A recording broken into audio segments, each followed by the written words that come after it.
caused him to abandon his dream. As time went on, Steve grew up and became stuck in a monotonous life as a real estate marketer.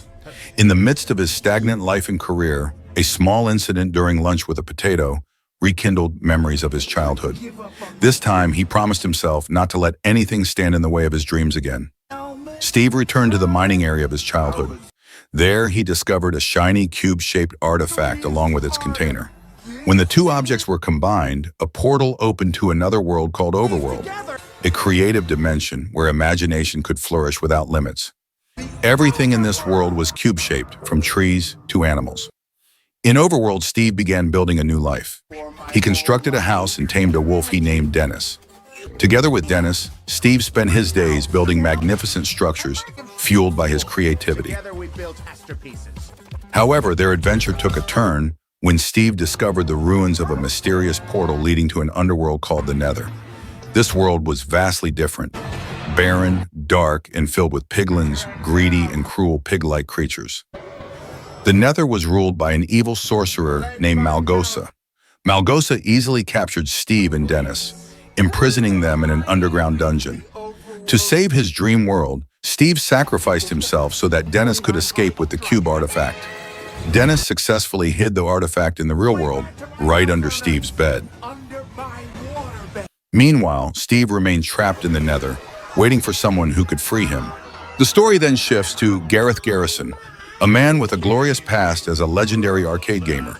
In his prime, he always emerged as the champion in every gaming tournament he participated in.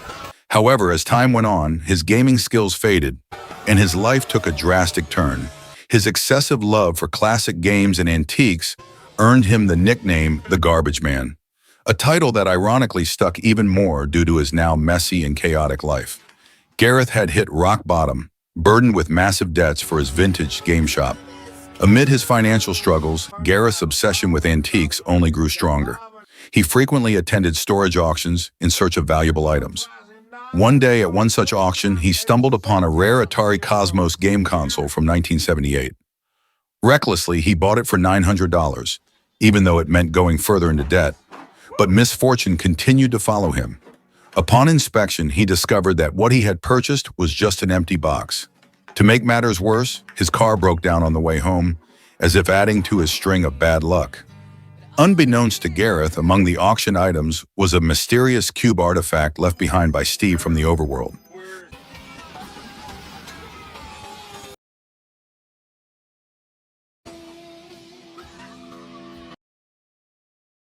The story then shifts to two siblings, Natalie and Henry, who had just moved to the town of Keggles after their mother's death.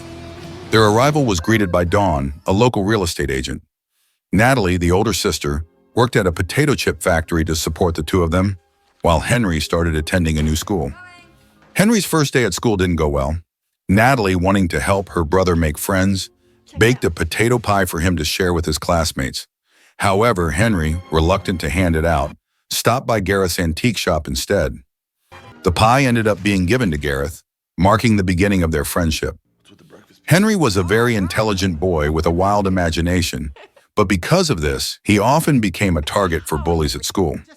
One day during art class, the teacher asked the students to draw an orange and a banana. However, Henry drew a banana with a jetpack. His unusual drawing was immediately mocked, and the bullies challenged him to prove that the jetpack could actually fly. Not one to back down, Henry decided to build a jetpack himself. When he tested it at school, the jetpack did work, but unfortunately, it had been secretly sabotaged by his classmates. As a result, the rocket went out of control and crashed into the potato factory where Natalie worked, ruining her first day on the job.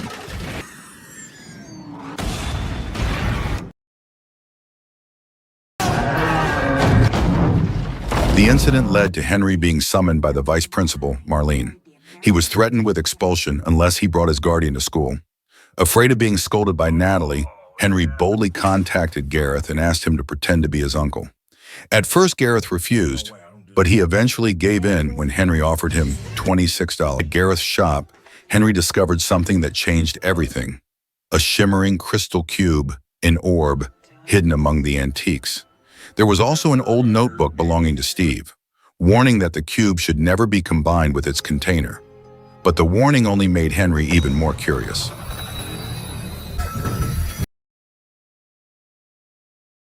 The cube transported Henry and Gareth to the mining area. Worried about Henry, Natalie sought help from Dawn and managed to find him at the mining site. When they arrived, the orb suddenly activated a portal and sucked them all into a strange world.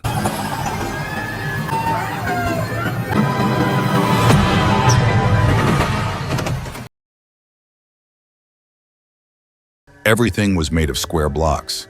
They were both amazed and confused to see trees, animals, and even the sky in cube form.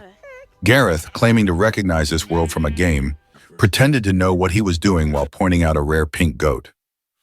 Not far from them, a curious villager approached the still-open portal and accidentally stepped out into the real world. Meanwhile, in the Nether, Malgosa sensed the return of the orb's energy. He immediately freed Steve from his prison with a threat. If Steve didn't retrieve the orb, Dennis would be killed. In the Minecraft world, day quickly turned to night. The growls of zombies began echoing from all directions. Meanwhile, Gareth, trying to escape from a skeleton zombie, ran into a creeper, a zombie that could explode. In his panic, he damaged the outer part of the orb, causing the portal to the real world to break. Henry, who accidentally bumped into a tree, suddenly realized how this world worked. He quickly built a protective wall out of wooden blocks.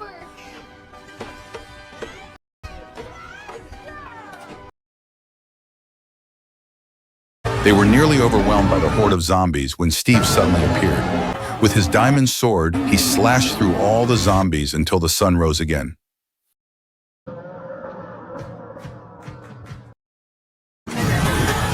After introducing himself, Steve explained that the orb they carried was the key to returning home, but the crystal inside it had been destroyed. Their only hope was to find a replacement crystal in the Woodland Mansion, a dangerous place guarded by terrifying creatures. They eventually agreed to work together, even though they still didn't fully trust Steve. Unfortunately, they had no other choice. Before embarking on the dangerous journey to the Woodland Mansion, Steve took them to a village called Meatport, a settlement he had built himself. The village was filled with villagers and guarded by a large iron golem patrolling the area. In the original game, these iron golems were often hunted for their iron. To replenish their energy, Steve served lava-roasted chicken, which Gareth devoured eagerly, even though it was still hot.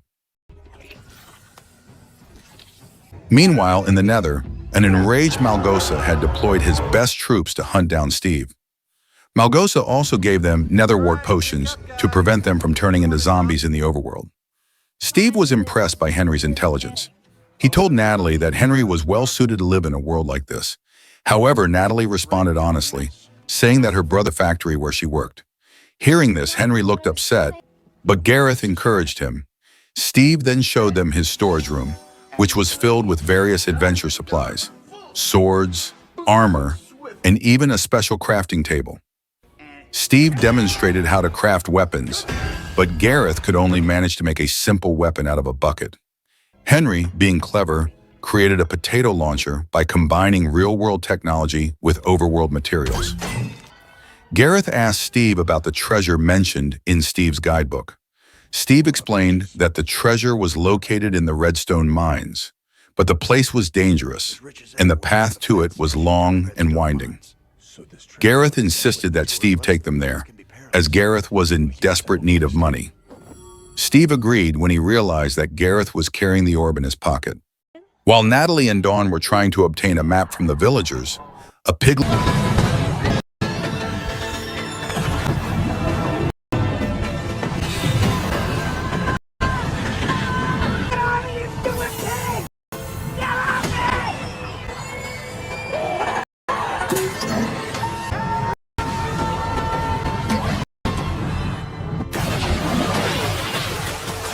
Meanwhile, in the real world, the villager who had stepped out of the portal was accidentally hit by Principal Marlene's car. As an apology, Principal Marlene invited the villager to dinner, unaware that the creature was from another world.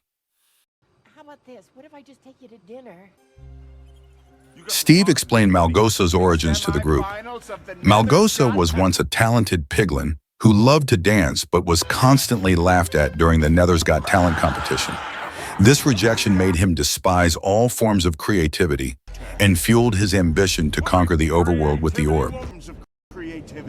Malgosa immediately ordered the giant pig to kill the previous commander for failing.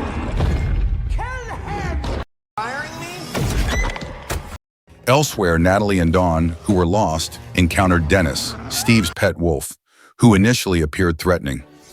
Dawn managed to tame him, and Dennis loyally guided them to Steve's location. Steve led the group through the Redstone mines. By accident, Gareth triggered a trap that Steve had previously set. Eventually, they discovered a treasure trove of diamonds in the mine. Henry was disappointed to learn that they had taken such a long detour just to collect diamonds.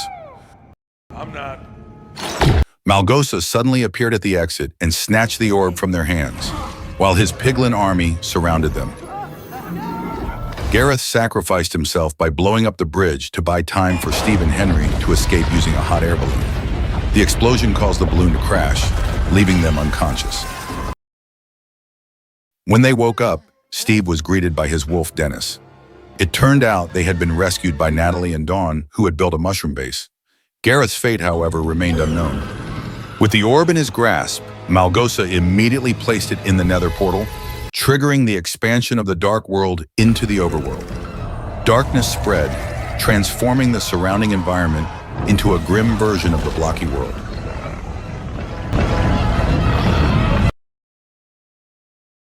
Realizing the imminent danger, Steve, Henry, Natalie, and Dawn formed a final alliance.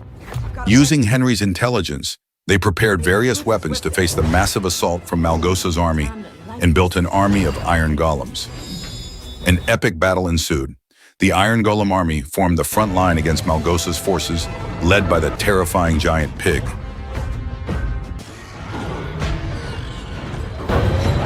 Steve, wearing full diamond armor, advanced to face Malgosa directly.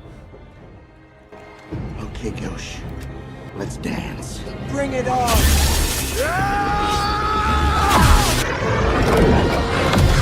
Dawn led her pack of tamed wolves to aid in the defense.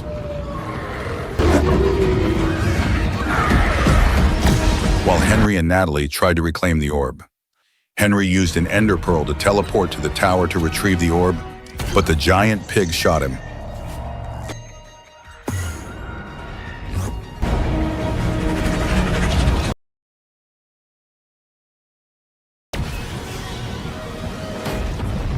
Henry was thrown from the top of the tower, but surprisingly, Gareth appeared and saved him. It turned out that Gareth had survived the previous explosion.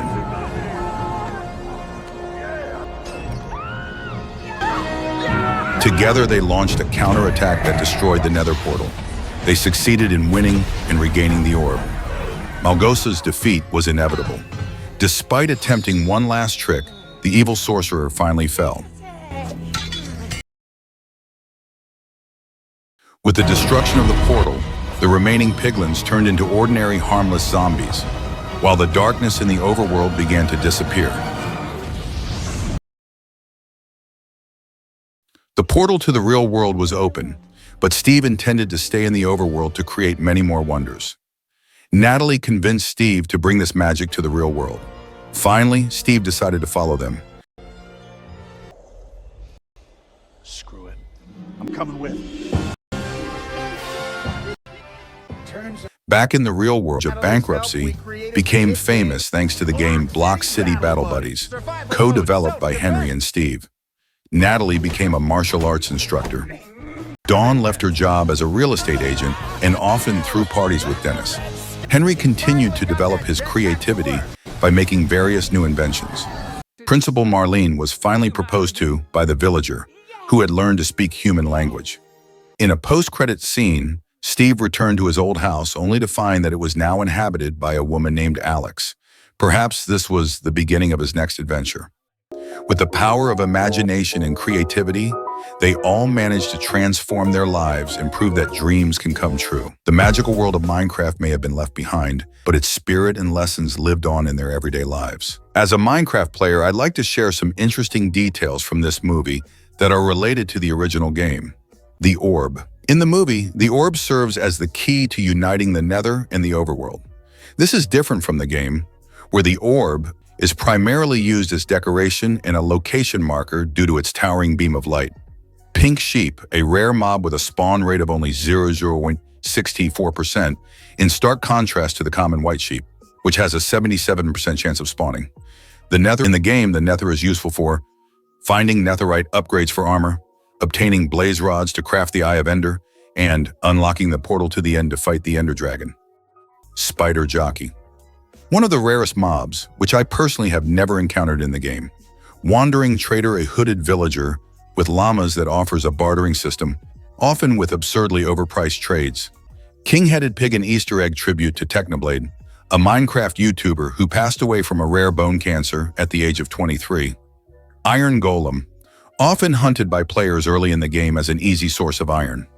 Additionally, there are several game mechanics featured in the movie, including using a water bucket to prevent fall damage. Elytra, which is difficult to obtain as it requires defeating the Ender Dragon and entering the End City. The underground fight scene, which serves as an Easter egg referencing the movie Fight Club. And if this is your first time visiting the channel, don't forget to subscribe for more exciting content. See you next time!